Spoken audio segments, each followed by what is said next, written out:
मुगलिया सल्तनत मुसलसल अदम इस्तेहकाम का शिकार थी। नूर जहां मुकम्मल तौर पर तख्त के मामलात पर नजर रखे हुए थी।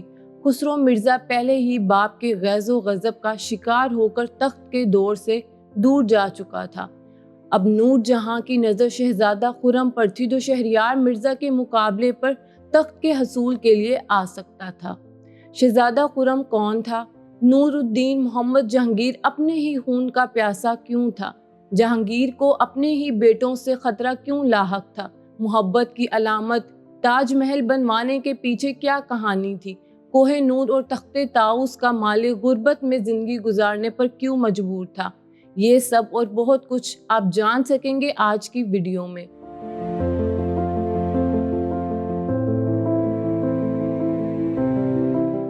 अस्सलाम वालेकुम नाजरीन, economy.pk में खुश आमदीद। आज की वीडियो में हम जिक्र कर रहे हैं 5वें मुग़ल बादशाह का, शहजादा खुरम, जिसने तख्त नशीन होने के बाद शहाबुद्दीन मोहम्मद शाह जहां का लक़ब इख्तियार किया।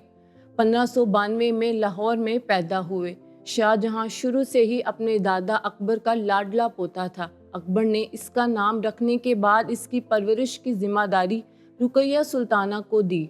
रुकैया सुल्ताना की अपनी कोई औलाद ना थी, इसीलिए उसने शाहजहां को अपनी सगी औलाद की तरह पाला। शाहजहां की तालीम और तरबियत के लिए आलिम और फाजिल लोगों को बुलाया जाता और उन्हें जंगी तालीम और तरबियत भी दी गई।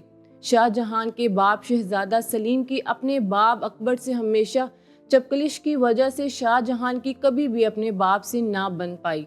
अकबर के इंतकाल के बाद शाहजहां जब बादशाह बना तो उस वक्त शहजादा खुरम सिर्फ 13 साल का था और दीगर बच्चों की तरह लापरवाह और अपनी दुनिया में मगन रहता था। जब उसकी मुलाकात अर्जुमंद बानो बेगम से हुई, वो नूर जहां के भाई आसिफ जां की बेटी थी। 1612 में दोनों की शादी हुई। याद रहे, ये वही बानो बेगम है जिनको तारीख मुमताज़ बेगम के नाम से जानती है। 1614 में खुरम को मेवाड़ फतह करने के लिए भेज दिया गया। इसके हमरा 12,000 जंगजू पर मुश्तमिल फौज थी। इसने मेवाड़ में जगह जगह पड़ाव डाले और औरतों और बच्चों को गिरफ्तार किया। पे दर पे हमलों की वजह से वहां के राजा तंग आ गए और मजबूरन सुलह के ख्वाहिशमंद बन गए। अहमदनगर और ढाका के राजाओं को अपनी इताअत के लिए मजबूर करके शाहजहां ने अपने बाप को अपनी सलाहियतों का मोतरफ बनाया। 15 साल की उम्र में इसे हिसार फिरोजा की रियासत दी और उसको सुर्ख खैमा लगाने की इजाज़त भी मिल गई। उस ज़माने में हिसार फिरोजा की रियासत और सुर्ख खैमा सबसे बड़े शहजादे को दी जाती थी। इसके अलावा उसको एजाज़ी मोहर भी दी गई। कहा जाता है कि इन्हीं फतूहात के इनाम के तौर पर जहांगीर ने 1617 में शहजादा खुरम को शाहजहां का लक़ब दिया। जैसा कि हम अपनी पिछली वीडियो में मुगलिया सल्तनत के अमूर में नूर जहां की चालों का जिक्र बहुत तफसील से कर चुके हैं। नूर जहां अपने दामाद को तख्त पर बिठाने की कोशिश में थी। ये बात शाहजहां के दिल में बैठ गई कि कहीं उसका बाप नूर जहां की बातों में आकर शहजादा शहरियार को तख्त पर ना बिठा दे। इसीलिए उसने सबसे पहले ढोलपुर पर हमला किया। याद रहे, ये वो इलाका था जो शहरियार की जागीर थी। शाहजहां ने इस इलाके को फतह किया, मगर इन सब में वो अपने बाप को नाराज कर बैठा और जहांगीर ने गुस्से में इससे तमाम जागीरें जब्त कर लीं। इसको बेदौलत का खिताब दे दिया।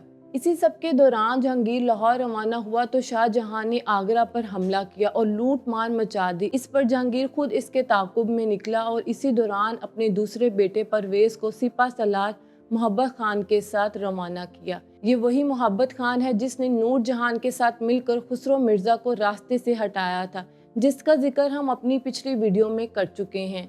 जहांगीर ने शाहजहां को शाहपुर के करीब शिकस्त दी। वहां मोहब्बत खान और परवेज़ ने भी शाहजहां को बाकी फौज के दर पे शिकस्त का मुंह दिखाया। अब ये सारी सूरत हाल शाहजहां के लिए बहुत ज़्यादा मुश्किल हो गई और इसने अपने बाप से सुलह का सोचा। वो खुद ढाका रवाना हुआ। इसने अपने 2 बेटे शेखू और औरंगजेब को अपने बाप की खिदमत में भेजा। इस तरह दोनों बाप बेटों के दरमियान सुलह हो गई, मगर इस अमन का दौर भी मुख्तसर ही था और हालात एक दफ़ा फिर ख़राब हो गए जब अक्टूबर 1627 में जहांगीर का इंतकाल हुआ। जहांगीर के 2 बेटे परवेज़ और खुसरो तो जहांगीर की ज़िंदगी में ही वफात पा गए थे। अब बाकी बचे 2, शहजादा शहरियार और शाहजहां। شاہجہان کے سسر آصف جان نے فوری طور پر اپنی بہن نور جہاں کو نظر بند کر دیا تھا تاکہ وہ شہریار کی کسی بھی قسم کی کوئی مدد نہ کر سکے۔ اسی دوران لاہور میں موجود شہریار نے اپنی بیوی کے کہنے پر بادشاہت کا اعلان کر دیا، مگر آصف جان کو جیسے ہی خبر پہنچی اس نے لاہور کا رخ کیا، جہاں دونوں کے درمیان ایک فیصلہ کن معرکہ ہوا جس کا فاتح شاہجہاں ٹھہرا۔ شہریار کو اندھا کر کے جیل میں ڈال دیا گیا اور بادشاہت شاہجہان کو مل گئی، مگر کیونکہ شاہجہان لاہور سے کافی دور تھا اسی لیے شاہجہان کے بھتیجا دوار بخش کو قائم مقام بادشاہت کا عہدہ دیا گیا، لیکن طاقت ساری آصف جان کے ہاتھ میں آئی اور بعد میں دوار بخش اور اس کے بھائیوں کو شاہجہاں کے حکم پر قتل کر دیا گیا۔ 1628 میں شاہجہاں نے بادشاہ کے طور پر حلف اٹھایا اور اپنی بادشاہت کا اعلان کیا۔ شاہجہاں نے تخت پر بیٹھتے ہی سب سے پہلے نور جہاں سے چھٹکارا حاصل کیا اور اس کا سالانہ وظیفہ مقرر کر کے اس کو شاہی محل سے بے دخل کر دیا۔ اس کے بعد شاہجہان کو تخت پر بیٹھے ابھی صرف 3 سال ہی ہوئے تھے جب شاہجہان کو جذباتی دھچکا لگا۔ اس کی نور نظر اور عزیز بیوی ممتاز محل اس کے 14ویں بچے کو جنم دیتے ہوئے اس دنیا سے کوچ کر گئیں۔ یہ صدمہ شاہجہان کے لیے اتنا شدید تھا کہ شاہجہان پورا 1 ہفتے کے لیے تمام سلطنت کے امور انجام دینے کے قابل نہ رہا۔ پورے محل نے اس کے سوگ میں سفید لباس پہن لیا۔ مورخ لکھتے ہیں کہ شاہجہاں نے ممتاز کے مرنے کے بعد زیور اور مہنگے کپڑے پہننا بالکل چھوڑ دیے۔ وہ عید کا پورا دن ممتاز کی یاد میں روتے ہوئے گزار دیتا۔ کہا جاتا ہے کہ شاہجہاں نے اپنی بیوی کی وفات کے بعد کہا کہ اللہ کی طرف سے دی گئی ذمہ داری نہ ہوتی تو یہ تخت و تاج بادشاہت اپنے بیٹوں میں تقسیم کر کے خود دنیا سے دستبردار ہو جاتا۔ جہاں آرا لکھتی ہیں کہ مسلسل رونے کی وجہ سے ان کی آنکھیں کمزور ہو گئی تھیں، وہ چشمہ پہننے لگے تھے۔ پہلے جب ایک بال بھی سفید ہو جاتا تھا تو اکھاڑ دیتے، مگر ممتاز کی وفات کے بعد 1 ہفتے کے اندر ہی ان کے تمام سر کے اور داڑھی کے بال سفید ہو گئے۔ شاہجہاں نے ممتاز کو آگرہ میں دفن کیا اور وہاں پر اس کا مقبرہ تعمیر کروایا۔ اس مقبرے کو بنانے میں تقریباً 22 سال لگے، جس کی تعمیر 1635 میں شروع ہوئی اور 1655 میں ختم ہوئی۔ اس زمانے میں تاج محل کی تعمیر میں تقریباً 35 لاکھ کی خطیر رقم لگی۔